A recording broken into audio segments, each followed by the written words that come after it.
In the midst of this global crisis, the voices for justice are revealing what really matters. It is time for Planetary Makeover. Here we feature solutions and modern miracles in documentary videos that offer hope for our future and remind us all of our spiritual source. Long ago, it was forecast that at this time in history, extraordinary teachers, including the world teacher, would emerge to help us as we build a world that works for everyone. Now, here's your host of Planetary Makeover, Mr. David Mynott.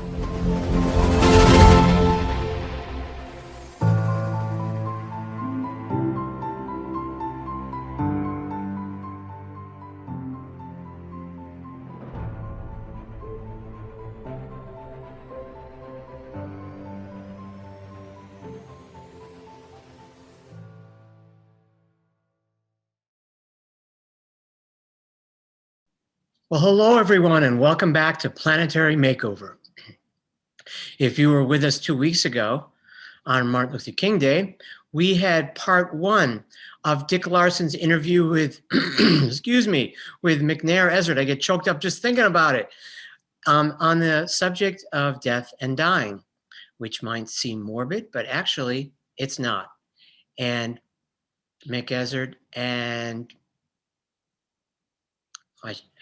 and Dick had explained that in the last episode, and they're going to explain it further in this one, better than I can. So let me not butcher anybody's name here either, since of course this is McNair Ezzard, and this is about approximately the same length, about 27 minutes, and they talk about in depth and in detail, as much as one can, about death in 27 minutes, our society's attitude towards it, the spiritual hierarchy's position on it, some of the broader perspectives and consequences of the attitude that the world holds today towards the subject of death, and how that will be transformed in the coming years into something much more positive and upbeat. So how does that sound? I know it's a relief to me. I hope it's a relief to you too. I'm just going to check my notes here and make sure I haven't left anything out. Yes, something else I had made note of too that I didn't want to forget was Jiddu Krishnamurti, who I'm sure a lot of you have heard of, Krishnamurti, had talked about this as well. But he was talking about it in a broader day-by-day context, in the sense of dying to the past in every moment. So when he spoke of death, as he said, he wasn't talking about being old and diseased and unconscious and in a hospital. He was talking about being vibrant and alive and seeing each moment afresh with new eyes, without prejudice, without preconceived notions that veiled your perception of the truth. And this is something that Dick and McNair are going to touch upon once again in part two. And make sure there's nothing else about them that I wanted to say that I didn't say last week. Well, more in the broader sense, what we say every week is that we're not here to convince you of anything. That's your job. We're just here to present the material and hope that you'll take it with an open, quiet, calm, observant mind, which of course we all think is easy, right? And in a sense, we all do it from time to time. For instance, when you're watching a movie, your mind is at rest. It's really rather calm. If only we could look at all of life that way, like a movie that we're enjoying. But instead, a truly open mind is one of the rarest things on the planet, yours truly included. What we're looking to do in this case is to get you to view these new concepts without fear, without preconceived notions, which is really hard to do because we all run by what is introduced to us, what we already know, and if it agrees, fine. If it doesn't, we kick it out.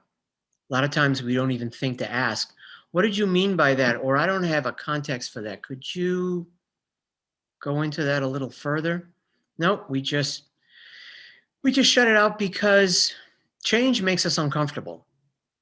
And new truths, new concepts, new ideas could force us to change some of our treasured beliefs and ways of living. This requires work. And a lot of us, including myself, can be lazy. We don't want to do the work that incorporating new ideas, new concepts, new philosophies, new ways of living entails. That's a lot of work. But the dividend is well worth it. The trade-off is there. You just need to convince yourself of that, because I cannot. I can try and be persuasive, but that's about it. So the other major point that we make in every show, even if you've seen us before, you've heard this before, is that mankind has help at this time of an extraordinary kind. That the elder brothers of humanity, if I can put it that way, also known as the masters of wisdom, the lords of compassion, the spiritual hierarchy, and many other names, are re-entering the world after a 98,000-year absence. If you wonder why they've been gone so long, it's because mankind at the time told them to take a hike. We had developed a fascination with the dark side, so to speak. Not to steal Darth Vader's thunder, but apparently he's been around a long time. And when we did that, as was our free will to do, we told the masters to go away. Luckily, they didn't go far.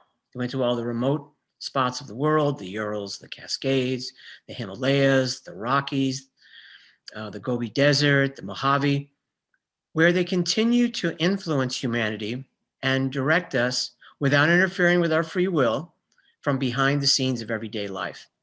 A lot of their information came to the most advanced members of the race. That would be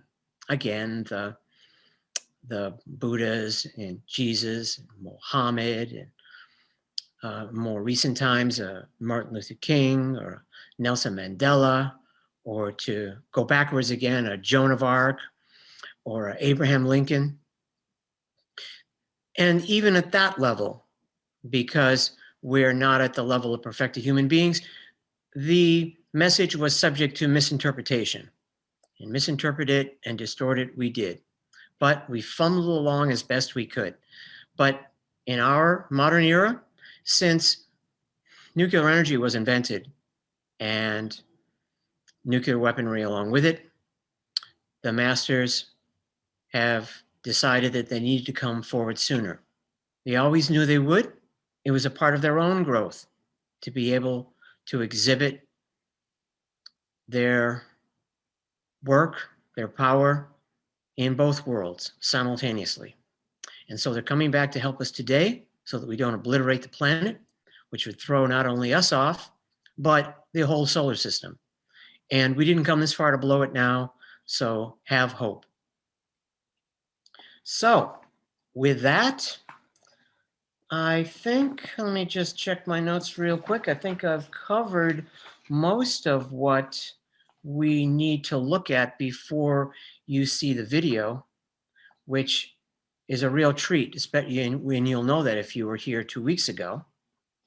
What I would like to also remind you of is that we have a phone number here for people that want to call in after the show, or I should say after the video, after the show, so that they can express their views, ask questions, and educate the audience in so doing. And that's our number, 888-627-6008. You know, that's hard to read backwards.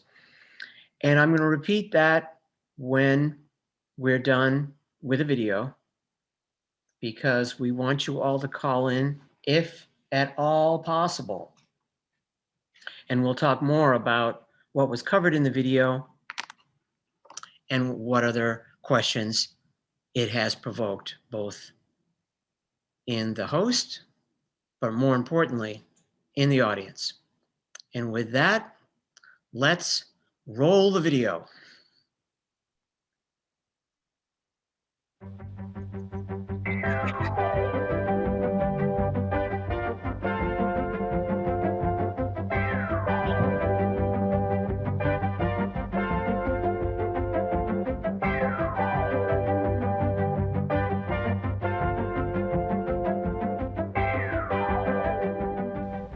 Hi, my name is Dick Larson, and welcome to the show. My guest today, my special guest, is Reverend McNair Ezzard. Reverend Ezzard is an ordained Methodist minister. He is also a healthcare administrator and a longtime student of the Ageless Wisdom teachings. And it's wonderful to have you here, McNair. Welcome to the show. Thanks, Dick. For starters, would you share a little bit about your background and about how you came to be interested in death and dying? It's interesting because it seems like to me it's been a lifelong interest. Even when I was a child, I used to read about ghosts and hauntings and things like that. I think that was probably my first indication that I had an interest, and went off to college, and I majored in film and television. I did a couple of films on death and dying. Went to seminary, did my thesis on hospice and death and dying, and got involved in hospice after that. Maybe there's some unresolved issues around the prospect of death that I want to deal with, and this is my way. I don't know, but it's certainly the ultimate question for all of us about what happens when we die and how our lives are shaped based on our fear or not fear of death. What is your experience of how our society views death? Well, unfortunately, I think we're a death-denying society. Death-denying? Death-denying. We've had a lot of advances over the last 30 years in how we care for the dying through such programs as hospice, where people are enabled to die free of machinery and no pain.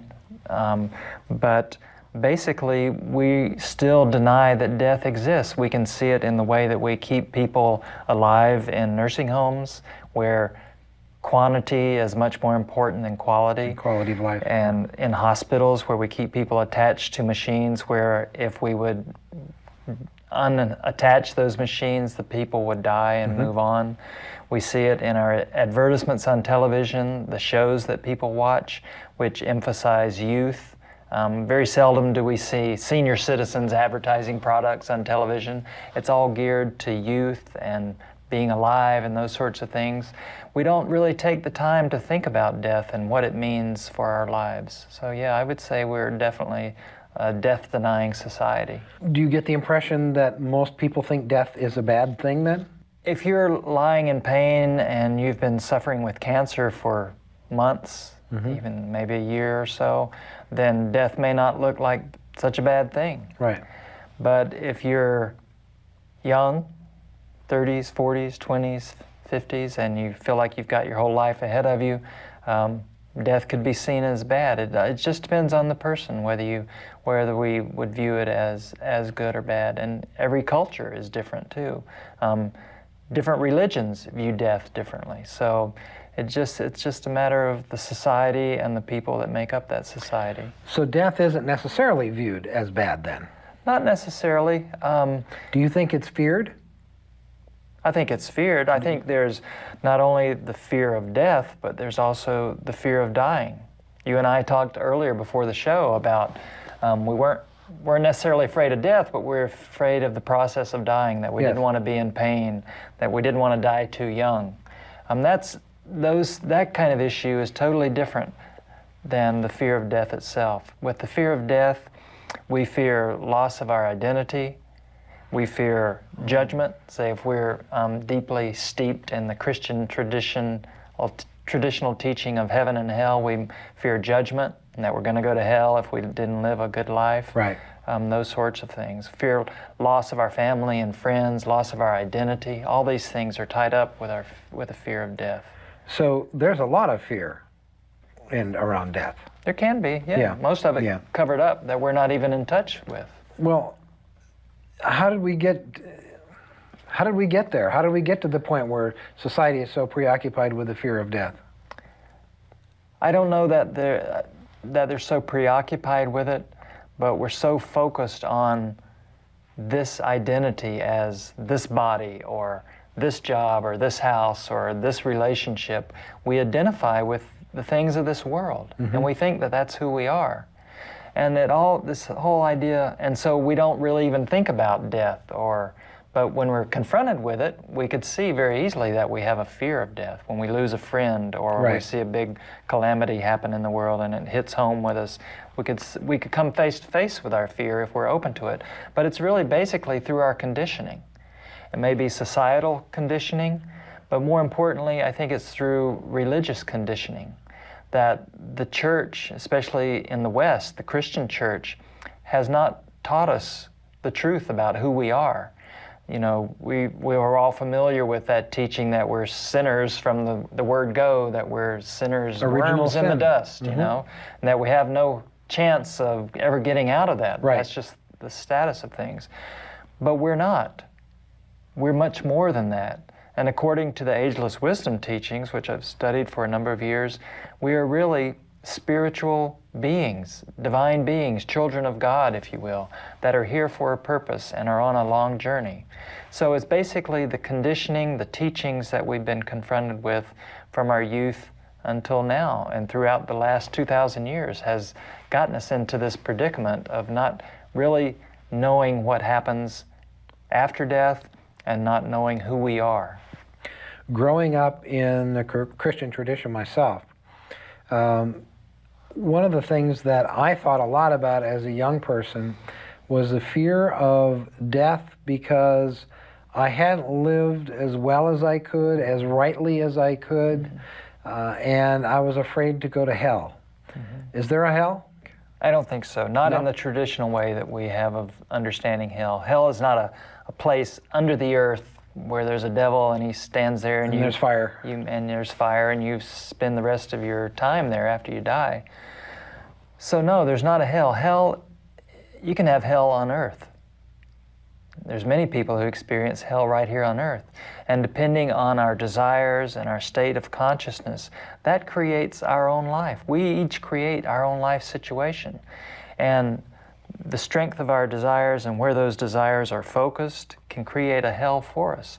And when we die and we go to a different level of consciousness or awareness on the other planes of existence, those desires and those things that we used to dwell on and focus on when we were in the body, they don't suddenly disappear, they go with us. So we can take the hell that we might create for ourselves here, we experience it on the other side when we leave the body. So there is a hell, but it's of our own making, and it's of our own state of awareness. Okay, so somebody who in their lifetime is has low self-esteem and doesn't think much of themselves, and is very critical of others, and is pretty much a miserable, lonely person, are you saying that when they die, their hell is going to be that they're going to continue in that state of consciousness, that state of mind, that kind of thing? In a sense, yeah. Until we learn the truth about who we are, and until we manifest that truth in our day-to-day existence, till we learn that we're children of God and that we're here for a purpose and that love is what we're supposed to be learning and manifesting in our relationships, we die, but we come back again. So we'll learn the next time if we don't learn this time. So the concept of rebirth. Yeah. Yeah. That eventually we'll get it right and we'll manifest. Okay, if there's no hell, technically speaking, then what about heaven? Is there no heaven? Heaven is a state of awareness as well. And actually there's two ways to look at heaven. There's heaven in the sense that it's a state of consciousness. We can experience heaven on earth if we have enough love in our hearts and we manifest enough love in our relationships. We could experience heaven right here in this time, in this body, as a person. If humanity as a whole was manifesting enough love and we experienced a civilization of peace and harmlessness and well-being, we could experience that sort of heaven right here on earth. But heaven is not a place where you go when you die and you knock on the pearly gates, and if you're lucky, St. Peter will turn the key and let you in, and if not, you go to the other place. That's not what heaven is about. But there's also a sense that heaven in the Bible, it's called the kingdom of God, and the kingdom of God is where we're all headed eventually through the reincarnational process as we become perfect by coming back over and over and over again and learning the lessons. Okay. We eventually enter that state where all those who have become perfect now live, the masters of wisdom, the great white brotherhood, the disciples of the Christ himself. All these individuals who have gone ahead of us live in that state of brotherhood and that state of unity and love, which is also known as the kingdom of God, which is where we're headed eventually. So do we go there and hang out, or is there work to do there? There's lots of work to do. When you get into heaven, actually, you've got a lot more work to do than you do now when you don't experience it. So you don't float on a cloud and play a harp? You don't float on a cloud. The idea, our souls come into incarnation, come into these bodies because it has a purpose. And that purpose is to serve the plan of God. As we evolve, we become more aware of what that plan is. We become more aware of our part in that plan. Yes. So as we become perfect and learn everything that Schoolhouse Earth has to teach us, right, we want to participate in that plan more, and we can take on more of that plan to ourselves and manifest our part in helping that plan to become a reality on the earth. So we come back even after we're perfect. So when we're done with the physical body and we become permanent spirit beings, then there's work to do in the spiritual world as well. There's work to be done in the spiritual realm, but there's also, we come back in another body, but we don't have to resolve all the bad things we've created for ourselves. We've already done all that work and resolved our bad karma. So now we're just here to help humanity to put a hand down and lift our brothers and sisters up towards the light. So we come back or we don't come back. It just depends on what our individual destiny might be. Okay, you said we resolve our individual karma. Is that salvation? Where does salvation fit into this? It is salvation. Salvation is a path that we step on. As we step on the spiritual way, the spiritual existence, and start to meditate, start to study, start to serve other people, the way of salvation opens before us, and we move closer to our destiny, which is union with God, towards a certain level of consciousness and awareness. So that is our salvation. Now karma, as we come back into incarnation, like if I do something bad to you today, I have to pay for that. If I do something good to you today, I will reap the benefits of that. Law of cause and effect. Exactly. It says it in the Bible. Jesus says it in the Bible. Eye for an eye and a tooth for a tooth. As you sow, so shall you reap. Now, I might not reap the benefits or the bad karma next life, but I might reap the benefits or the bad karma 3 lives from now. Okay. And the purpose of that is so that we eventually learn to live in harmlessness with each other. And the law of karma teaches us that eventually when you hit your head against the wall enough, you know not to hit your head against the wall anymore, and you learn and you grow and you move on and you learn new lessons. So nobody saves you, talking about salvation, except you. Exactly. It's all up to us. We can do it quickly or slowly. We have free will, but it's all up to us. Eventually, we're all going to the same place. Some of us will do it slower. People like the Christ have done it a lot quicker. People like the Buddha have done it a lot quicker than us. Right. So yeah, eventually we go, but we have free will to make it a slow process or a quick process. To get back just for a minute to the fear of death, which is where we started this conversation, how would you suggest that people deal with the fear of death? The best way to deal with it is not to wait till you're on your deathbed, not to wait until you're 90 years old and you haven't given it a thought your whole life, but to turn towards it in your life, in a manner of speaking. Face it, think about it, don't be afraid of it, but just, get in touch with it within oneself about what death means. Learn who you are as a child of God. Start to read the great spiritual teachers, meditate, whatever it might take, that you can get in touch with that inner divinity within yourself, find out who you are, and look at what other philosophers and teachers have said about death. Read on these things. And you become more familiar with it, and the familiar doesn't hold the same sense of fear and trepidation because it's become more of a friend than an enemy to you. So it sounds like you're saying get to know yourself, find some kind of inward path, whether it's some kind of spiritual path or whatever it is, to get to know yourself, who you really are, that you're a spirit, not just a physical body. When you know who you are, you know that this world is transient. You know that your relationships are not permanent. You know that you're not your job or your house or your car. All these things pass away. And you focus on what is permanent, which is that soul of yourself, that inner spark of God. That's what's permanent. And when you get in touch with that, the world can come and go, or people can come and go. I mean, you may miss them because we're all human, but you know that nothing in this world lasts, and that the real part of us, whether we're in the body or out of the body, the real part of us lives on. So that's the number one call. Is get to know yourself, who you really are. Who you really are as a spirit, as a soul. Yes. Right. Then the other thing you said is get educated about what people have said about death, what knowledgeable people have written. I would assume that might include even reading books by people like Dr. Raymond Moody, who's talked about near-death experiences and talked to people who've actually died. Yep. People who've had those near-death experiences have come back.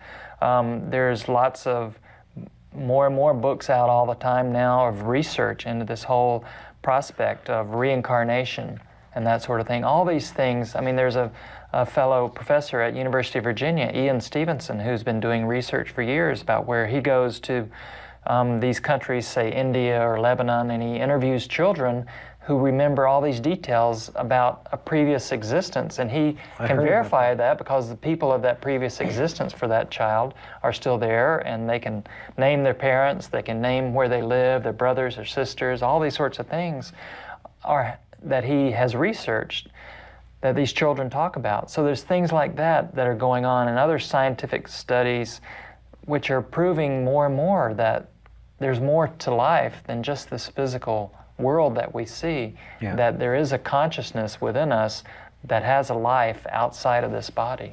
And these sorts of things can help us get more familiar with the prospect of death and thereby lessen our fear of death. Very good. I also want to talk just for a moment about people who have suffered the loss of a loved one. They're going through grief and loss, the tragic losses sometimes. And I'm wondering what suggestion you might have for people about how to handle their grief, how to move through their grief, how to deal with that tremendous grief and suffering of the loss of a loved one. Grief is very hard for people. Yes. We all have to go through it. If we don't die when we're young, then eventually our parents, our friends, old people older than us and younger than us are all going to die. I mean, we're going to be in that role sometime, but grief affects us on such a deep level that it's always there, even after time has passed, a year or two after we've lost a loved one, for instance. Will never go away. That gap will always be there. That hole that we might feel within our lives will always be there. But we have to understand that it's part of the normal process to grieve. It's normal to cry. It's normal to want to talk about it all the time with our friends. We have to understand that people we know that are grieving need to be able to talk. They need permission to know it's okay to cry. People don't get over grief in a week. You know, in our society, we say, well, take a week off, come back to work in a week, and people expect you to be over it, but you're not. You still carry this with you. Yeah. People can get very depressed about it. I would say if you're grieving, to make sure you have a support network somehow, a friend or two friends or other family members or whatever it might be. Find a support group through something like a hospice or social service agency or through your church. People that are going through grief share with one another so that you know you're not alone in that experience. And just give yourself time. You can read books about what you're going through. There's common threads in grief, common things that people experience. no matter what kind of grief it is. They all have certain characteristics that we're all going to undergo. Yeah. And reading about them, hearing other people talk about them, will let us know that we're not crazy, and that it's normal what we're experiencing. Does writing help? Sometimes writing a goodbye letter or letter of regrets and thank yous. Those things are helpful. Like that? It goes along that same line as journaling, doing a daily journal okay. and something like that. Whatever it might be that a person gravitates to, that's what they should do. The thing not to do is to drink, do drugs, to run away from your grief. Alter your consciousness. To alter your consciousness. The thing to do is to turn and face it, be with it, not dwell on it, but if the waves of grief come over you, just sit back, sit quietly, and just watch it happening in your life, but don't turn away from it, don't run away from it, because it'll come up in other ways further down the line, either physical symptoms or in your relationships. The thing to do is to let it out. People don't want to experience it, they want to avoid the painful feelings, but it's my understanding, correct me if I'm wrong, that experiencing it is the way to process through it and to finally come out the other end of it. It is, and people want to avoid people that are grieving. But to grieve and to go through it can also have an effect, as we were talking earlier, about on our own fear of death.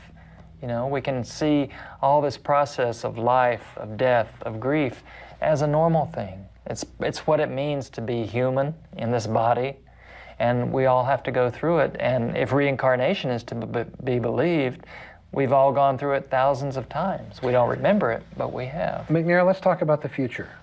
Let's talk about the future. How do you see, do you see our view of death changing in the future? Our fear of death going away more? Definitely. People wouldn't believe what's going to happen over the next 50 to 100 years and how our whole view of death and dying is going to change.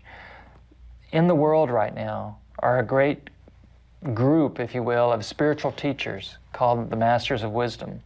These are spiritual teachers who are coming into our world for the first time to live openly since time immemorial, if you will. And at their head is one who's called Maitreya, the world teacher. And this group of teachers, spiritual teachers, will be living with humanity. Once they come out into the public arena, they will be living among humanity, teaching, guiding, and showing us how to manifest who we are as spiritual beings, teaching us who we are in the first place, and showing us how to demonstrate that in our daily lives. And one of the things they will be showing us is that death is not real. Death is only an illusion that happens to this body, but when you know who you are and when you experience who you are, you know that death is only a doorway through which you're walking. And this will be demonstrated for us. And it will take away from humanity that age-old fear of death that we've had for so long, and that it will free us up to live life more abundantly.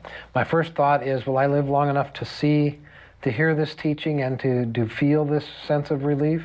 Well, where are these teachers and when do they start teaching? Unless you're going out tonight, I think you probably will be. You look pretty strong and healthy and youthful. It's going to happen very soon. We're told by British author Benjamin Krim, who's the chief exponent of this story and has been for 20 years, that soon to emerge into the public arena will be the world teacher Maitreya and his group, the Masters. Prior to their coming out before the world, there will be certain changes in the world, one of which will be a major economic collapse, if you will, change, so that the priorities of the world change. And instead of doing the things that we're doing now, spending all our money on armaments and guns and whatever it might be now, that our priorities will change. But for those priorities to change so that we're building houses for people and feeding people and giving people health care and education and clothing, so that those become our concerns, the whole economic system has to change. Yeah, because money is God right now. Money is our God, exactly. Right. And there's nothing wrong with money in and of itself, but it's the use of it. Money can be a great spiritual tool, actually. It can accomplish great things. Yes. But our whole focus on the material way of living has to change. Right. And an economic collapse is seen by the Masters, by this group of spiritual teachers, as really the only way to get us over that step so that we start to live life differently. So they're here now. They're here now. The economic collapse will happen, and then the world teacher will be invited to speak to the whole world through the link television and radios By of the the media? world. By the media. There will be such a call from humanity that we need help, Okay. that he will be invited to come forward. He's living in the world now and has been for since 1977. Ready to help humanity, ready to come forward at any moment, but hasn't, because we haven't been ready for him. But very soon we're going to be ready, because this change in our economy and our political So he's systems waiting are for the gonna timing to change. be right to have the greatest impact, is what it sounds like. Exactly. So he's going to come forward and what, speak to everybody? He will speak on that day, which will come to be known as the Day of Declaration. He will appear on television. People that have been, alerted to this fact will turn on their TV and they'll see him on television. He'll appear on television for 20 or 30 minutes. But the interesting thing about it is he won't speak, but yet we'll still hear him talking in our own minds, telepathically, so that his words will be dropping silently into our minds. It'll be like he's having a conversation with us. You'll hear him in English, I'll hear him in English. People in Holland will hear him in Dutch, and France will hear him in French, and so on around the world, Okay. in their own language. He will be telling us at that time who he is, why he's here, who we are, and that what our purpose is, and what's going to happen with his presence in the world and the presence in the world of the Masters. On that day, also at that time, his love will flow out over all the earth, through the hearts of all humanity. It will be as if he is embracing us in his arms, his love. On the day of Pentecost in the Bible, Right. people felt that tremendous uplift of God's love and Yes. spoken tongues. Well, this will be a reenactment only on a world scale of the happenings of Pentecost. And the third thing that'll happen on that day, in addition to us hearing his voice and his love flowing through our hearts, is there'll be hundreds of thousands of simultaneous physical healings of people who are ill, so that those three things will convince humanity that, hey, this is a pretty special fellow. We better listen to what he's saying. He's here to help. Let's let him talk some more, so we can move on and have a better world. I like the idea of the love in the heart. I like that a lot, that we will feel the love of God in our heart, because people are worried about the Antichrist, and the Antichrist can't do that. No. So that would tell me that this is the real teacher. Well, the love is already in us, Dick. The love is already there. It's like he's opening the door and letting it out. So I mean, we his can see our love own. connects with the love which is already within us. I would think that that after that, our view of death would change significantly. You know? It will. Yeah. When we know who we are, there's no reason to fear, because we know that we're immortal and that life goes on. Thank you, Reverend McNair Ezzard. Thank you so much for being with me. Thank you. Really enjoyed this conversation, and your experience lends a lot of wonderful information to the folks. And I hope that you too have enjoyed this visit. My name is Dick Larson. God bless.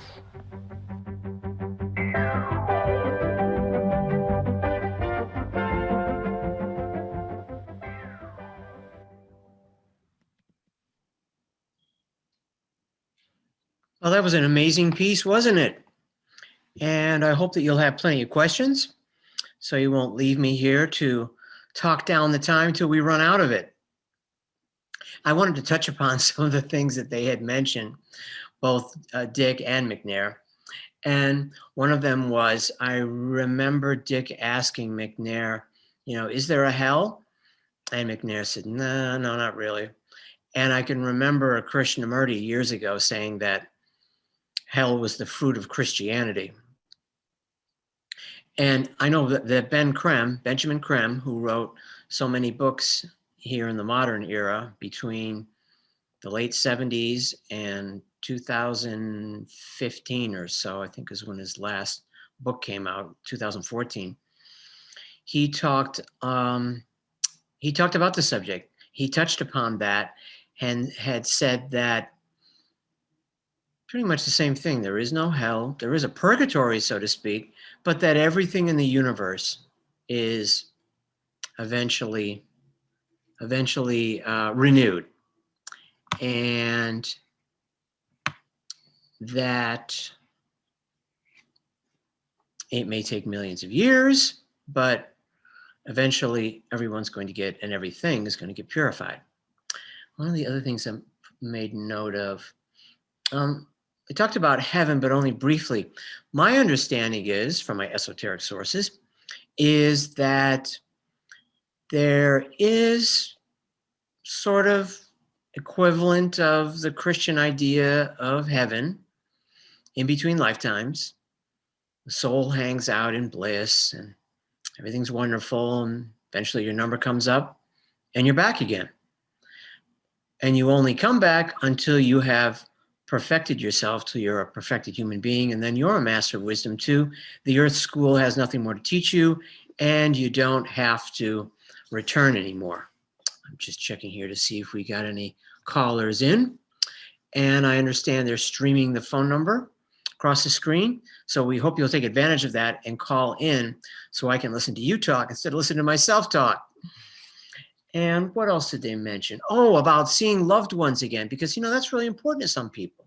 It's really important to all people, probably, that you will again see your loved ones, especially when you're introduced to the concept that, well, you're not going away forever. You will be back. And you may think, well, what if they come back before I leave? Does that mean I'm going to miss them? And I think Ben's answer was along the lines of the fact that we all reincarnate in groups and that they will be back, you will be back, and yes, you will see them again, so fear not. Let me just check what other notes I had here. Also from the last time, if you remember, I think this bears repeating, Maitreya's quote where he said, "May the fear of death die in the hearts of all men." And they had said that in the future, mankind would create machinery with which we'd actually be able to communicate with people that had crossed over on the other side of the veil, that had shifted consciousness, as we say in the Ageless Wisdom teaching. So imagine that. And the notion is as well that the veil between our two worlds is getting thinner and thinner. Okay, just to touch upon something else they said. Oh yeah, McNair was talking about coping with the grief from the death of loved ones, not to run away from it, but to face it and to work through it. And the notion that sometimes, not just with the concept of death, but with the concept of a life in which you see so little opportunity, people will escape through drugs. Maitreya had called this spiritual starvation because they can see in their lives that their chosen life path, their dreams are thwarted. They may never have the money to have a proper house, clothing, health food, education, food, enough leisure time, and all the rest of it. And they can see that other people do have it. This is a travesty. And what we need is to provide the basic human needs for all human beings. And we have the resources to do that. It's just not being distributed to where it should be. These are the spiritual crises of today, as Benjamin Creme had outlined them. Not in religion, not in philosophy, but in social and economic issues. So, having said that, let me return to some of their comments. Also, Dick had mentioned how some people, particularly conservative and fundamentalist Christians, can be very interested or even obsessed with the notion of the Antichrist. And our esoteric sources from the Ageless Wisdom teaching tell us that the Antichrist is an energy, not a person. And it is deliberately released by hierarchy in preparation for a teacher, a world teacher, and a Christ in any given era when they emerge, often, in 1,000 or 2,000 year periods. So those in those groups who are concerned that perhaps the world teacher Maitreya is the Antichrist should bear in mind that he is the very antithesis of that. And of course, on the day of declaration, when he does a worldwide television broadcast and all can see him, that energy will be released and it will be clear to everyone just who he is. Let me see, what else did we touch upon here? while we wait for somebody to call in, I'm still looking to see if they will. I had also mentioned having a sort of kind of maybe near-death experience myself, not the dramatic kind that you hear of where people see themselves walking into the light and experience a version of heaven and they don't want to come back. I was sort of on the edge and I asked to come back because I felt that I hadn't accomplished enough in life, that this would devastate my parents, that too many people had already died this way and it was redundant and meaningless, and that my apartment was a mess and it would take my family and friends forever to clean it up. So I asked if I could come back. And as I understand it, I was in an induced coma. They were having trouble reviving me successfully. And after that night, the night that I decided that I really did want to survive, they were able to revive me. And I woke up that morning and the first thought that popped into my head was from A Christmas Carol, if you remember this line, the spirits have done it all in one night. And then I guess they took me off to take a bath or something. And that was the beginning of the recovery. So a lot of people have had these experiences, and a lot of people sometimes are not willing to discuss them for fear of being ostracized.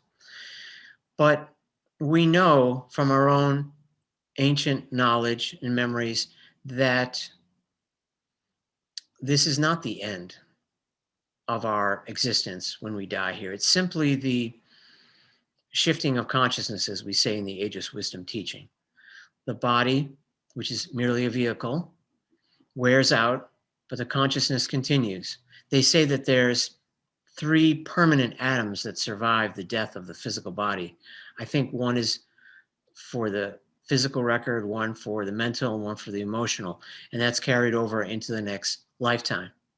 Now, we've all heard people who say, I don't believe in reincarnation, and this life was, well, it wasn't completely awful, but the world's in terrible shape, and I am not coming back here again. Well, that's the personality talking. And when we talk that way, our soul is not even listening because it has a much broader view. And besides, when you come back, it's going to be a completely different movie. It's not going to be like this, especially in the coming decades, with the emergence on the physical plane, dense physical plane, of the masters of wisdom who will work openly with humanity and help us create a wonderful civilization based on trust and sharing of the world's resources equitably, synthesis, love, justice and equality at last for everyone, finally, and healthcare, housing, education, proper food, and all the rest of it. This is something that is long overdue and something that could have been done long ago, but apparently mankind wasn't ready. And also bear in mind when we're talking about death and rebirth that this is not the first time this subject has come up, and it has been sort of hidden behind the scenes in plain view. Think of Christianity, for example. I came from a Christian background, was raised Catholic. Now I consider myself non-denominational, but there were some mentions in the Bible of it. Now, Emperor Justinian had most of them removed, as we understand it, in part because he wanted everybody on the same page, and also because this may have been an unspoken truth, that it's harder to control your subjects when they think they can have multiple lifetimes. It's easier to control them if they think life is a one-shot deal. But a few of those mentionings of reincarnation in the Bible were overlooked. For instance, let me think, what was that? When the disciples asked Jesus, who is John the Baptist? Was he here before? Was he Elijah or something like that? And Jesus said, yes. Or the story of the blind man, when they asked, again, the disciples asked Jesus, did he sin or did his parents sin? Now, asking if he had sinned doesn't make any sense without reincarnation because he'd been blind since birth. Meaning, was there something he did before this lifetime that led to this blindness. But this has been glossed over by the church. And so in our world today, in the East, it's accepted, but misunderstood in part. And in the West, it's not even thought about, and it's not particularly accepted, and certainly not understood.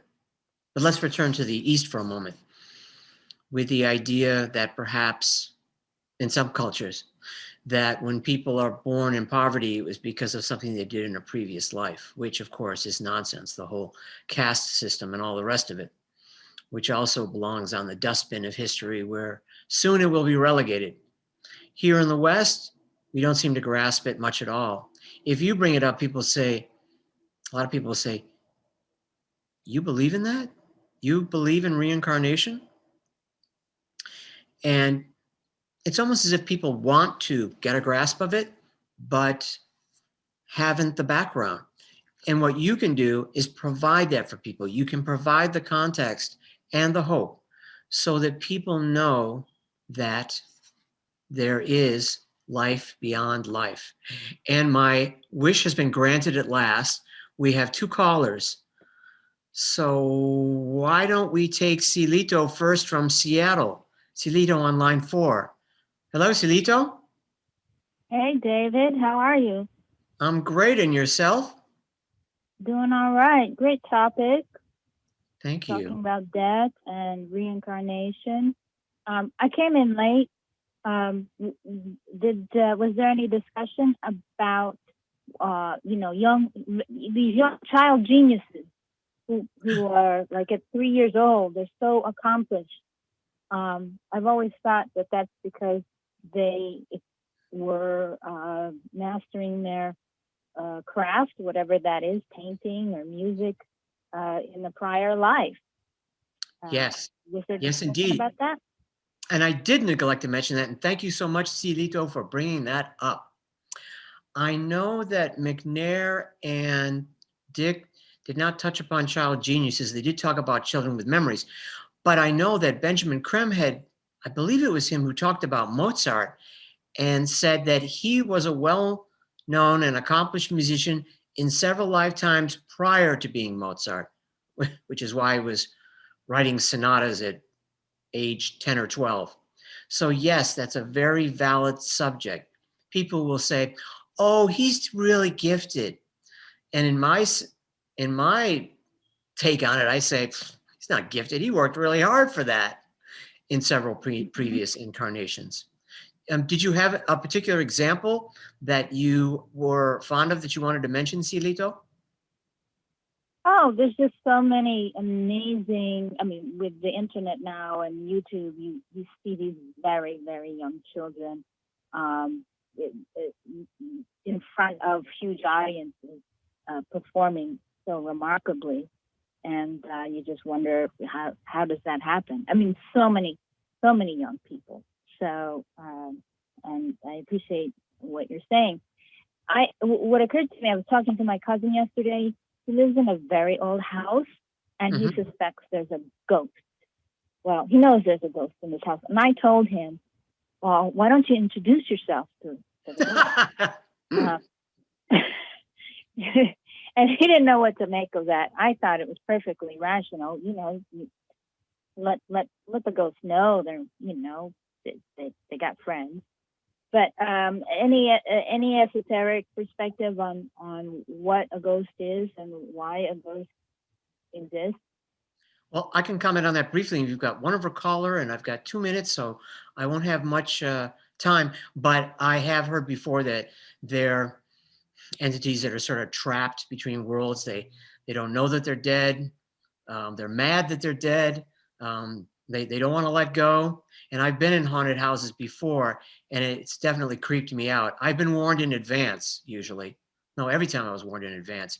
But I did not take that advice. But next time, Silito, if it ever happens again, I will take your advice. Thank you very much. Thank you for calling in.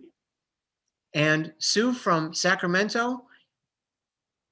Yes, I really enjoy his show and McNair's comments. and I think he has a lot of wisdom.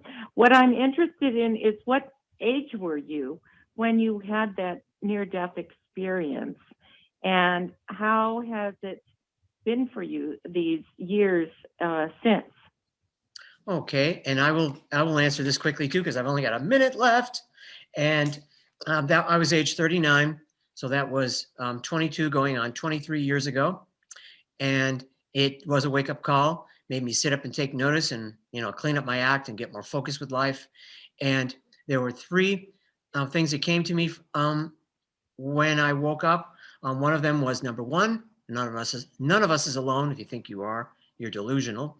Number two, you're more powerful than you can possibly imagine.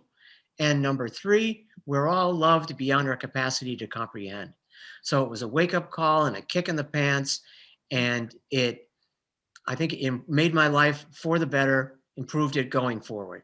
So thank you, Sue, for that question. And thank you. Oh, you're welcome. I've only got about 20 seconds left or less. So I want to thank everyone for calling in. Thank all of you for listening. And I hope you'll all explore this topic further and share it with your friends, your families, and your associates. So as Maitreya said, may the fear of death die in the hearts of all men. And thank you all very much. Tune in right here in 2 weeks for the next Planetary Makeover Show, as we watch and discuss another video by Francis Oman in light of the timely and non-denominational ageless wisdom teachings that will fill your spirit and inspire you with hope for the future, a world that works for everyone. So be prepared to call in and share your views and questions in another uplifting episode of Planetary Makeover.